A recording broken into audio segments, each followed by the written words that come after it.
When I moved into my new apartment, the previous tenant left a notebook of warnings hidden in the closet. The notebook was bound in black leather, worn soft at the corners, and when I opened it, the first page contained a single sentence written in red ink that made my blood run cold. If you're reading this, I'm already gone, and they're watching you now. I'd found it wedged behind the built-in shelving unit in the bedroom closet, pressed flat against the wall like someone had hidden it in a hurry, like someone had wanted it found but not too easily. The handwriting was frantic, slanting downward on each line as if the writer had been racing against something. I stood there in my empty apartment, surrounded by cardboard boxes and the smell of fresh paint that the landlord had promised would fade within a week, and I read those words 3 times before my hands started shaking. Outside my window, the October evening had turned the sky a bruised purple, and somewhere in the building, a door slammed with enough force to rattle the walls. I told myself it was just the wind, just old pipes, just the settling sounds of a building constructed in 1962, but something in my chest had already tightened into a knot that wouldn't loosen for months.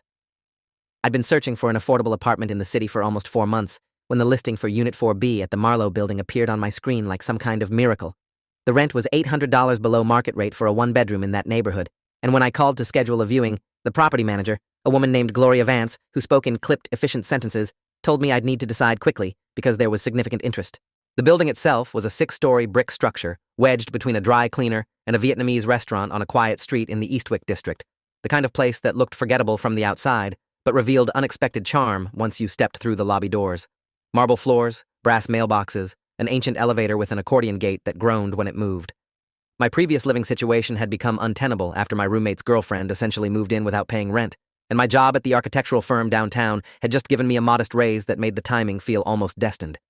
I signed the lease on October 3rd without asking many questions, handed over first and last month's rent plus the security deposit, and received my keys from Gloria with what I now recognize was a strange hesitation in her handshake. The first week passed without incident, or at least without incident I was willing to acknowledge. I unpacked my boxes methodically, arranged my furniture the way I'd imagined during those months of apartment hunting, and tried to ignore the small details that didn't quite add up. The previous tenant had left nothing behind except a single photograph taped to the inside of the medicine cabinet, a Polaroid showing a young woman with dark hair standing in what appeared to be this very apartment, her expression unreadable. I found scratch marks on the inside of the closet door that looked almost like fingernails. The lock on my front door was a heavy-duty deadbolt, far more serious than anything the other units seemed to have, and there were 3 separate chain locks installed at different heights. I told myself the previous tenant had been paranoid, maybe a single woman living alone in the city, understandably cautious. I told myself the sounds I heard at night, footsteps in the hallway that seemed to pause outside my door, were just neighbors coming and going. I told myself the way my upstairs neighbor never seemed to leave his apartment, the way I could hear him pacing at all hours, was none of my business. I told myself a lot of things that first week, and I believed approximately none of them. I found the notebook on my 8th night in the apartment, a Sunday, when I was finally getting around to organizing my closet, and discovered the loose panel at the back of the built-in shelves. The panel came away easily, revealing a space between the wall and the shelving unit just large enough to hide something, and the notebook was pressed flat against the drywall like it had been waiting for me. The leather was real, expensive, the kind of journal you'd buy as a gift for someone important. Inside, the pages were filled with dense handwriting that switched between blue and black ink, occasionally red for emphasis, and the content was organized like a manual, like instructions for surviving something. The first section was titled The Building, and contained a floor-by-floor breakdown of every unit, every tenant, with notes that ranged from mundane to disturbing.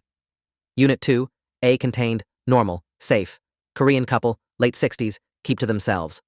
Unit 3C read, do not engage, watches through peephole. Has been here since 1987. Not possible, but true. Unit 5, B simply said, empty. Has been empty for 11 years. Do not investigate the sounds. I kept reading even though every instinct told me to stop, to throw the notebook away, to pretend I'd never found it. The author of the notebook identified herself as Mira Okonkwo, and based on the dates scattered throughout her entries, she'd lived in Unit 4B for approximately 14 months before whatever happened that made her leave. Her writing style was precise, almost clinical, like someone trained to document observations accurately, and I later learned she'd been a research assistant at the university's psychology department. The rules she'd established filled nearly 40 pages, organized by category. Rules for the hallways, rules for the elevator, rules for the laundry room in the basement, rules for interacting with specific neighbors, rules for the hours between 2 a.m. and 4 a.m. when the building, according to her, belonged to something else. I sat on my closet floor reading until my legs went numb, and when I finally emerged, it was past midnight, and my apartment felt different somehow, like the walls had shifted slightly while I wasn't looking. I made myself a drink, something strong, and I sat at my kitchen table with the notebook open in front of me, trying to decide if I was dealing with the paranoid delusions of a disturbed woman or something far, far worse. The rules for the hallways were extensive and specific in ways that made my skin crawl. Never walk past Unit 3C's door after 10 p.m. without making noise, because the occupant needed to know you were human and not the other thing that uses the hallways at night. Never use the stairwell between the 3rd and 4th floors after dark. Always take the elevator or go around through the 2nd floor. If you heard footsteps behind you in the hallway but turned around to find no one there, do not run. Walk calmly to the nearest door and knock. Any door. Someone would answer. They always answered because they knew. Never make eye contact with your own reflection in the hallway mirrors because sometimes the reflection is delayed by several seconds, and if you notice the delay, it notices you. I read these rules and told myself Mira had been mentally ill, that the stress of city living had broken something in her mind, that there was a perfectly rational explanation for everything she'd documented. But then I remembered the scratch marks on my closet door. I remembered the 3 deadbolts on my front entrance. I remembered the photograph of the dark-haired woman taped inside my medicine cabinet, and I realized with a start that the woman in the photograph might be Mira herself. The next morning, I did something I probably shouldn't have. I went down to the building's management office on the 1st floor and asked Gloria Vance about the previous tenant of Unit 4B. Gloria was in her late 50s, silver hair cut sensibly short, wearing a cardigan despite the building's aggressive heating system, and when I mentioned Unit 4B, something in her expression shuddered closed like a door slamming. "The previous tenant moved out voluntarily," she said, not quite meeting my eyes. "Left no forwarding address. The unit was professionally cleaned before your move-in, as per our standard procedure." I asked if there had been any complaints, any issues, anything I should know about. Gloria's fingers tightened on the pen she was holding. "Mr. Reeves, the Marlowe building has been providing quality housing for over 60 years. We take the comfort and safety of our tenants very seriously. If you have concerns, please submit them in writing." She slid a complaint form across the counter toward me. The form was yellow, faded, like it had been sitting in a drawer since the Reagan administration. I didn't fill it out, but I did notice that Gloria's hand was trembling slightly as she turned back to her computer, dismissing me. I spent the following week trying to live normally, trying to ignore the notebook shoved under my mattress where I'd hidden it, trying to convince myself that I was an adult with a good job and a rational mind and absolutely no reason to believe in the supernatural ravings of a stranger. I went to work, I came home, I ordered takeout from the Vietnamese restaurant next door because cooking felt like too much effort. I slept poorly, waking at odd hours to sounds I couldn't identify, lying in bed staring at the ceiling and listening to my upstairs neighbor pace back and forth, the rhythm never changing, never stopping. On the 5th night, I broke one of Mira's rules without meaning to. I was coming home late from a work dinner, slightly drunk, and I took the stairwell between the 3rd and 4th floors because the elevator was making a sound I didn't like. The stairwell was lit by a single fluorescent bulb that flickered intermittently, casting shadows that seemed to move independently of any source. I was halfway up the stairs when I felt it, a presence behind me, close enough that I could almost feel breath on the back of my neck. I froze. Every instinct screamed at me to turn around, to look, to confront whatever was there. But Mira's words echoed in my mind. "Do not run. Walk calmly." I forced myself to keep climbing, one step at a time, my heart hammering so hard I could hear it in my ears. Behind me, something exhaled, long and slow, and I felt cold air move past my cheek like a sigh of disappointment. I made it to my apartment and locked all 3 deadbolts behind me, then stood with my back against the door, shaking so badly I could barely stand. Whatever had been in that stairwell, it wasn't human. I knew that with a certainty that bypassed logic entirely. I pulled the notebook from under my mattress and read it again. All of it. Every rule, every warning, every desperate observation Mira had made during her 14 months in this building. She wrote about the residents, distinguishing them from the tenants. The tenants were human, normal people paying rent and living their lives. The residents were something else. They had been here longer than the building itself, according to Mira, occupying the spaces between walls, the corners where shadows pooled, the moments between seconds. They were curious about humans, she wrote, fascinated by us, the way a child might be fascinated by insects. Some of them were harmless, others were not. The trick was knowing which was which, and the rules existed to keep the dangerous ones from taking too much interest. Interest. Mira had underlined that word 3 times. Once they become interested in you specifically, the rules become harder to follow. They will test you. They will find your weaknesses. They do not want to kill you. They want something worse. I decided to find Mira Okonkwo. It took me nearly 2 weeks of searching through public records, social media archives, and academic databases before I finally located her. She'd been a doctoral student in clinical psychology at the State University, specializing in shared delusions and collective trauma, which struck me as deeply ironic given the contents of her notebook. Her faculty profile had been taken down, but I found a cached version showing a professional headshot that matched the Polaroid from my medicine cabinet. Dark hair, serious expression, eyes that seemed to hold secrets. Her emergency contact was listed as her mother, a woman named Adaeze Okonkwo in Philadelphia, and after 3 days of internal debate, I called the number. The woman who answered sounded exhausted in a way that suggested permanent damage. "You're calling about Mira," she said before I could finish introducing myself. You're living in that apartment, aren't you? When I confirmed, she was quiet for so long I thought she'd hung up. My daughter is in a psychiatric facility in Vermont, she finally said. She was found wandering on the interstate near the Canadian border 6 months ago, barefoot, covered in scratches, unable to remember her own name. She still can't tell us what happened to her. She still wakes up screaming about doors and mirrors and something that lives in the walls. Her voice cracked. Whatever you found in that apartment, whatever she left behind, please, burn it. Burn it and move out. Don't make the same mistakes she did. I didn't burn the notebook. I should have. Instead, I started following Mira's rules religiously, treating them as gospel, reorganizing my entire life around their requirements. I stopped using the stairwell entirely. I made noise in the hallways after dark, humming or jingling my keys. I covered the bathroom mirror with a towel at night. I never, under any circumstances, acknowledged the sounds coming from Unit 5B, even when they grew louder, even when I could hear what sounded like a woman crying, even when a voice that sounded almost like my mother's called my name through the wall. The rules worked, mostly.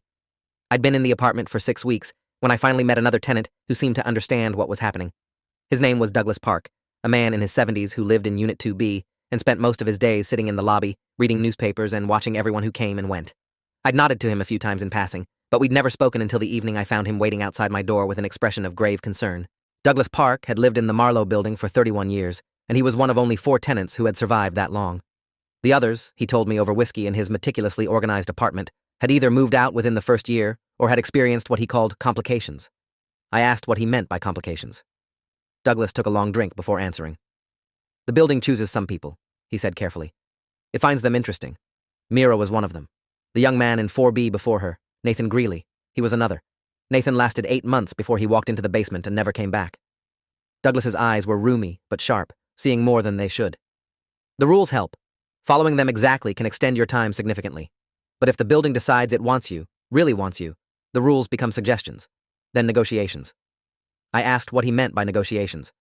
Douglas finished his whiskey and set the glass down with excessive care. I've given a lot over 31 years, he said. Things I can't get back, but I'm still here. That's what matters.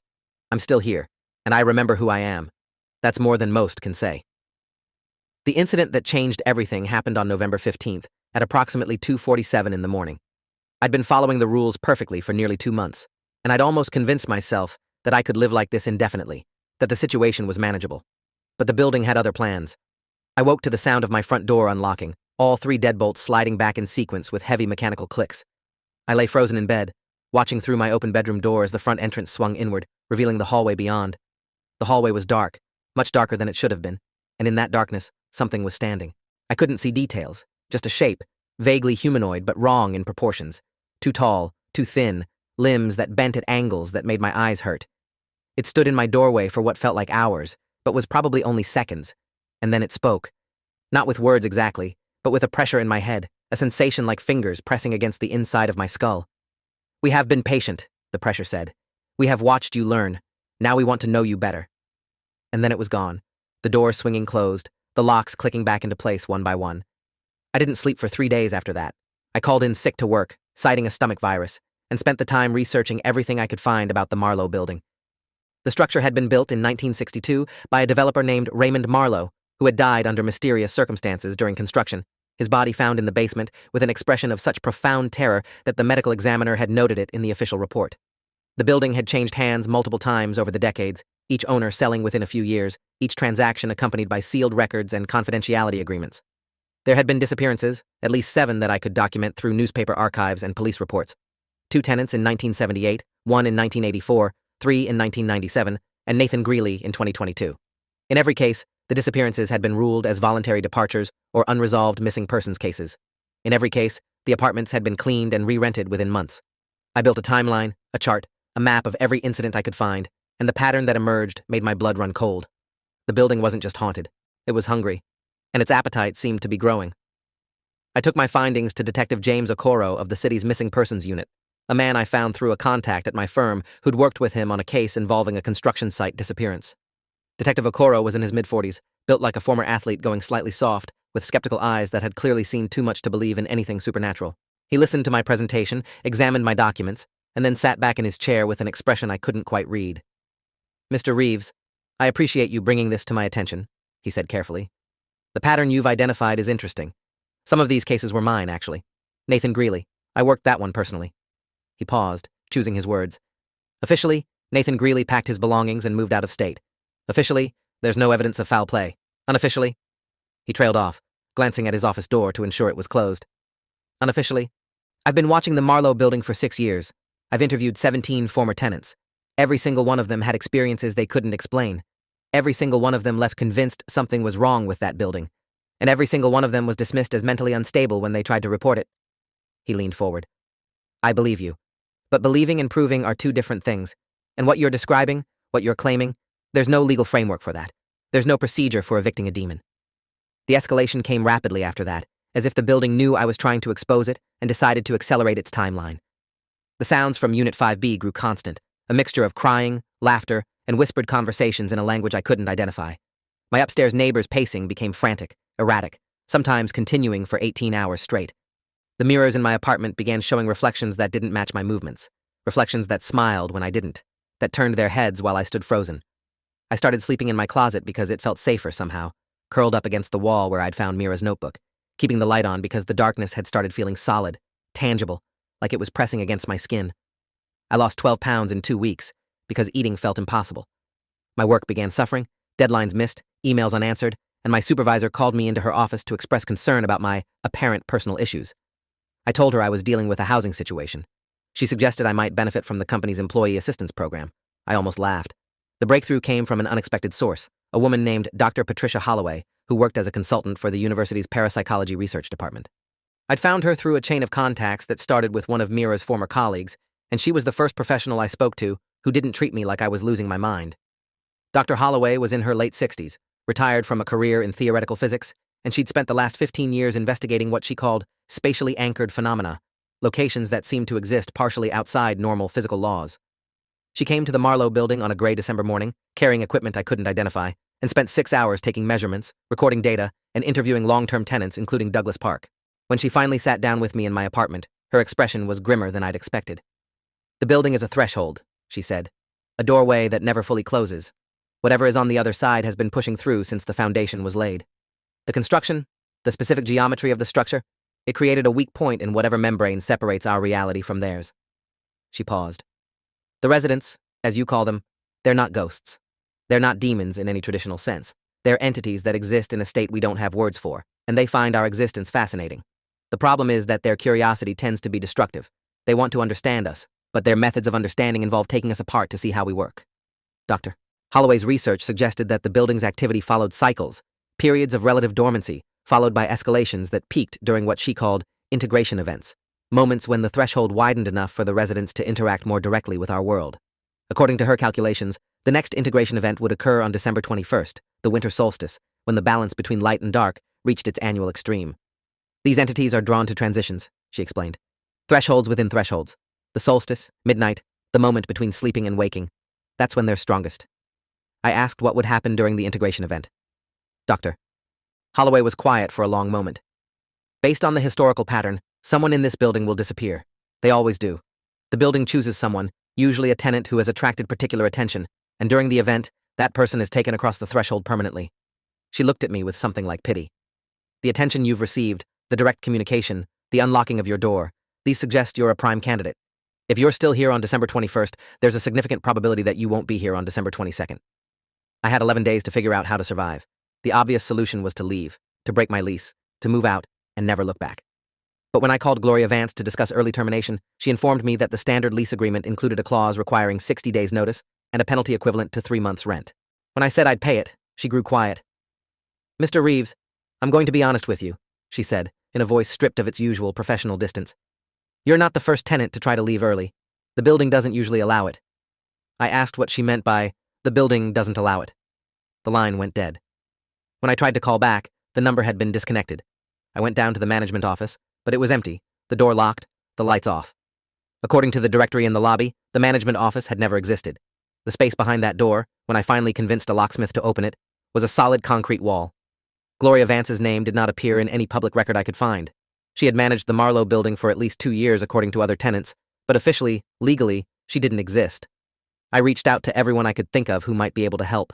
Detective Okoro put me in touch with a city building inspector named Malcolm Freeman, who owed him a favor.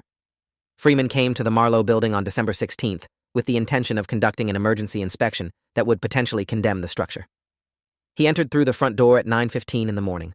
At 9:47, I found him sitting in the lobby, staring at nothing, unable to remember his own name or why he'd come. He was hospitalized for acute dissociative amnesia and released 3 days later with no memory of the past week. I contacted a journalist named Yuki Tanaka, who had written about mysterious disappearances in the city, hoping she might be interested in investigating. She agreed to meet me at a coffee shop 2 blocks from the building on December 18th. She never showed up.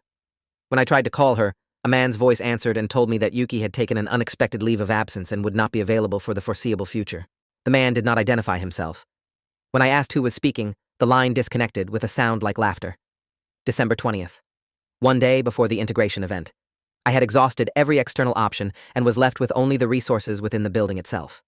Douglas Park had agreed to help, as had the elderly Korean couple from 2A, whose names were Soon Yi and Jin Woo Kim, and who had lived in the Marlowe building for 19 years, through what they called careful observation and strategic offerings. The Kims knew things about the building that even Mira's notebook hadn't covered. They knew that certain rooms could be made temporarily safe through specific arrangements of salt and iron. They knew that the residents could be distracted, their attention redirected, through the sacrifice of meaningful objects, things that held emotional weight, memories crystallized in physical form. They knew that the building had been successfully defied before, that tenants had survived integration events through a combination of preparation, luck, and something the Kims could only describe as refusing to be interesting. That night, we gathered in my apartment to plan. The strategy was complex and required precise timing. At exactly 11:47 p.m. on December 21st, 13 minutes before midnight when the integration event would peak, I would begin moving through the building following a specific path that the Kims had mapped based on decades of observation. Each point on the path corresponded to a location where the threshold between realities was thin, and at each point, I would leave an offering, an object of personal significance that would hopefully absorb the residents' attention and buy me time to reach the next point. The final destination was the roof, the only part of the building that remained untouched by the residents, according to Douglas, something about the open sky above creating a barrier they couldn't cross. If I could reach the roof and stay there until sunrise, I would survive the integration event. The residents' interest in me would fade as they claimed whoever else the building had chosen. It was a horrible plan. It meant sacrificing someone else to save myself. But the alternative was disappearing forever, and I had discovered over the past months that my survival instinct was stronger than my conscience. We finalized the details. We gathered the materials. We waited for midnight to approach. December 21st, 11:30 p.m. I stood in my apartment surrounded by objects that represented the entirety of my life, waiting for the moment when I would feed them to something beyond human understanding. My grandmother's wedding ring, a photograph of my parents on their anniversary, the first architectural drawing I'd ever completed, framed and hanging in my bedroom since college. A letter from my best friend, who had died in a car accident 3 years ago. Each object was loaded with memory, with emotional resonance, and according to the Kims, that resonance was what the residents wanted most. They didn't care about physical matter. They wanted the intangible weight of human experience, the accumulated significance that transformed ordinary objects into treasures. I would give them all of it.